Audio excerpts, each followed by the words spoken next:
Doctor Mridula Sharma welcome कर रही हूँ आपका। और आज हम लोग करने वाले हैं अपने प्रैक्टिकल का जो लेक्चर था उसका नेक्स्ट जो स्टेप हम लोग करने डिटेक्शन ऑफ ऑर्गेनिक कंपाउंड हम लोग करना चाह रहे थे और उसका हम लोगों ने फर्स्ट और सेकंड स्टेप कर लिया है। जब हम लोग प्रारंभिक परीक्षण कर लेते हैं, प्रिलिमिनरी टेस्ट करने के बाद हमको ये आइडिया लग जाता है कि जो ऑर्गेनिक कंपाउंड आपको मिला है उसके अनुसार हमें कौन से वाले कंपाउंड की तरफ बढ़ना है आगे, है ना। और उसके आधार पे हम आगे का सेकंड स्टेप जो करते हैं वो है एलिमेंटल एनालिसिस। उसमें हमने एलिमेंट भी डिटेक्ट कर लिया था।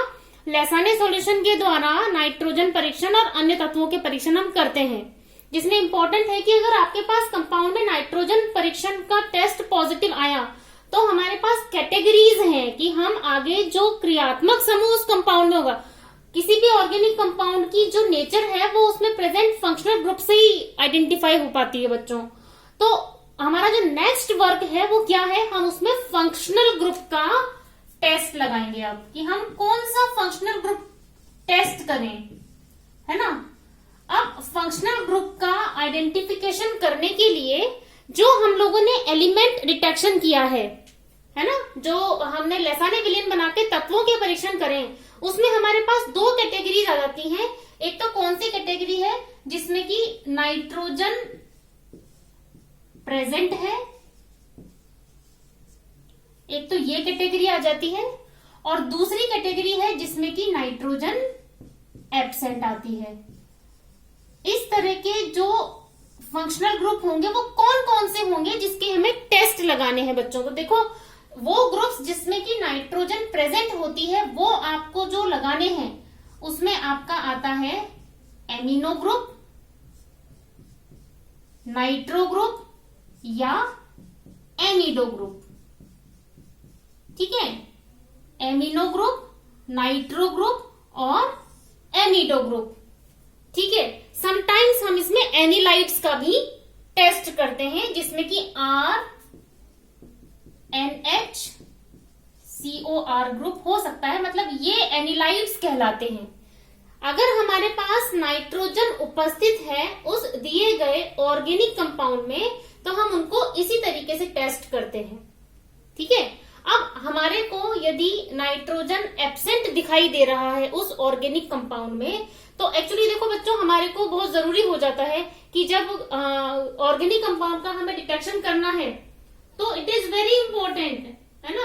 After preliminary investigations very necessary to identify the functional group where nitrogen is absent. तो there are some organic functional groups like carboxylic acid. तो ये कार्बोक्सिलिक एसिड का हम लोग सबसे पहले इसमें टेस्ट लगाएंगे। अगर कार्बोक्सिलिक अम्ल उपस्थित नहीं है तो हम उसमें किसका टेस्ट लगाएंगे बच्चों, फिनोल्स का। अब फिनोल्स का मतलब बच्चों कई जो है ना स्टूडेंट्स ये देखते हैं कि उसमें बस OH ग्रुप होना चाहिए। ये हमें ध्यान रखना है कि एल्कोहलिक ग्रुप तो होता है OH, this is alcoholic group. और फिनोलिक ग्रुप होता है जिसमें कि ये फंक्शनल ग्रुप जो OH है वहां इस OH की बॉन्डिंग उस कार्बन से हो रही है जहां पे कि अनसैचुरेशन वाला एरोमेटिक कार्बन, मतलब कि डीलोकेलाइज्ड जो रिंग है उस वाले कार्बन से सीधा अगर एल्कोहलिक ग्रुप जुड़ा है तो this is called phenolic group.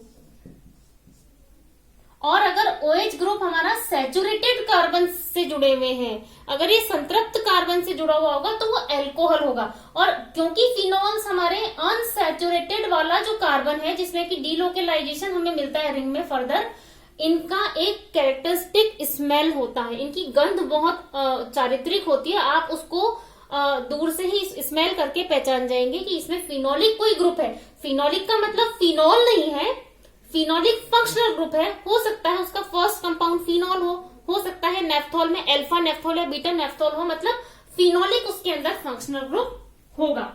अगर मान लीजिए ये ग्रुप भी प्रेजेंट नहीं है तो हम नेक्स्ट जो ग्रुप टेस्ट करते हैं that is carbonyl groups. Carbonyl जो ग्रुप है वो होता है जिसमें कि कार्बन डबल बॉन्ड कार्बन और जैसे ये दो वैलेंसीज फ्री है। अब ये ध्यान रखना है बच्चों कि कार्बोनिल में भी हमारे पास 2 कैटेगरीज हैं। इनको आगे हम लोग और क्लासिफाई कर देते हैं। देखिए मैं आपको नाइट्रोजन एब्सेंट वाला इधर पार्ट हटा देती हूँ। आपको याद रख लेना है amino, nitro and amido and sometimes anilide. ठीक है, देखिए अगर मैं कार्बोनिल ग्रुप को क्लासिफाई करूं कैसे ये 2 और अलग हो सकते हैं कंपाउंड। देखिए कार्बन की 2 वैलेंसीज हमने फ्री छोड़ी है, उसमें मेन ग्रुप है ये C डबल बॉन्ड O। अगर कार्बोनिल ग्रुप में एक वैलेंसी तो एल्काइल ग्रुप या एराइल, एरोमेटिक और एलिफेटिक वाला जो हमने फ्लेम टेस्ट के थ्रू हम टेस्ट कर लेते हैं, तो ये और दूसरी वैलेंसी हाइड्रोजन से कंप्लीट हो, तो इस तरह के ग्रुप फंक्शनल ग्रुप क्या होंगे। इधर तो चेन चल रही है, क्रियात्मक समूह क्या हो गया CHO ग्रुप। तो this is called aldehydic functional group.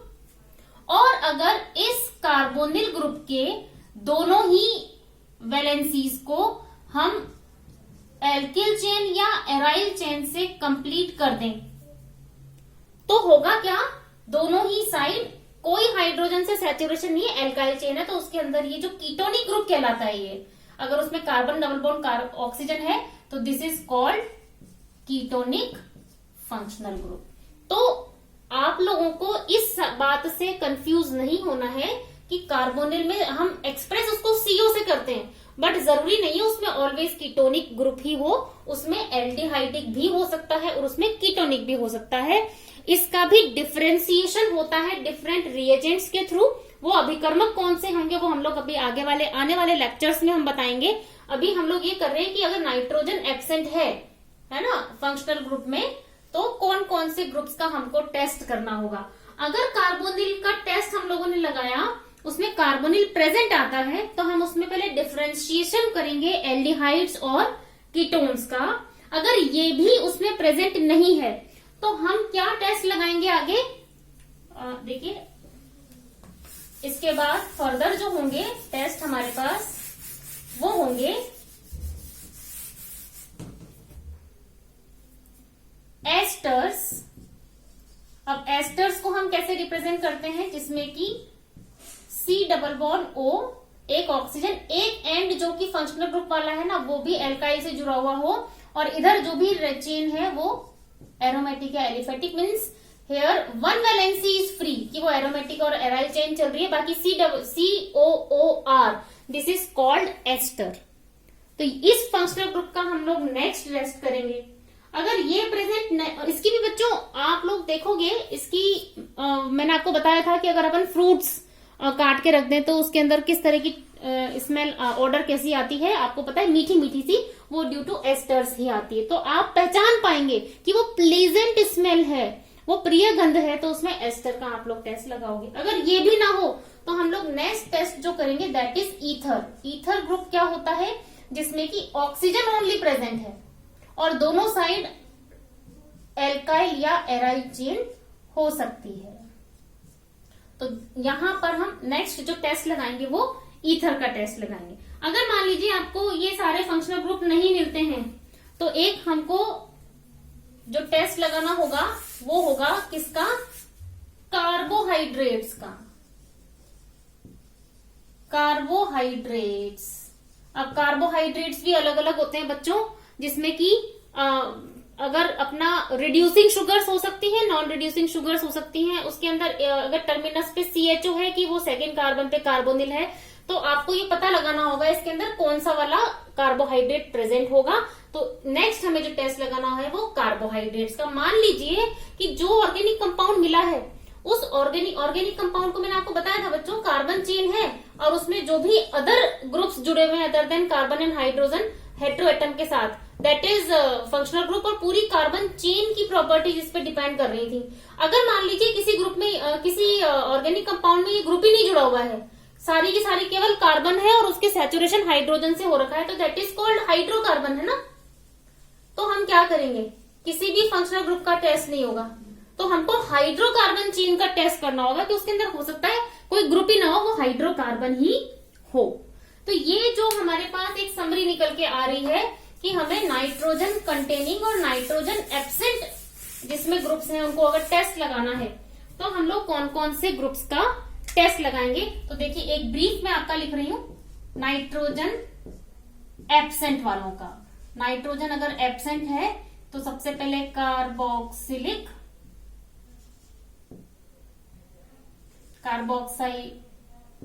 Group का, और अगर कार्बोक्सिलिक नहीं है तो मैंने आपको बताया था हम नेक्स्ट करेंगे एल्कोहल्स का।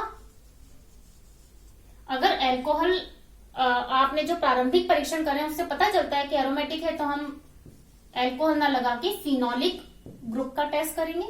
अगर एल्कोहलिक या फिनोलिक ग्रुप नहीं है तो हम उसके अंदर कार्बोनिल ग्रुप्स का टेस्ट करेंगे।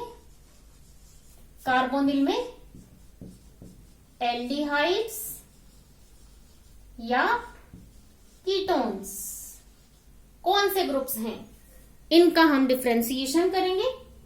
कार्बोनिल अगर नहीं है तो हमें करना है एस्टर्स का, एस्टर्स नहीं है तो हमें करना है ईथर्स का, ये भी नहीं है तो हमें करना है कार्बोहाइड्रेट्स का,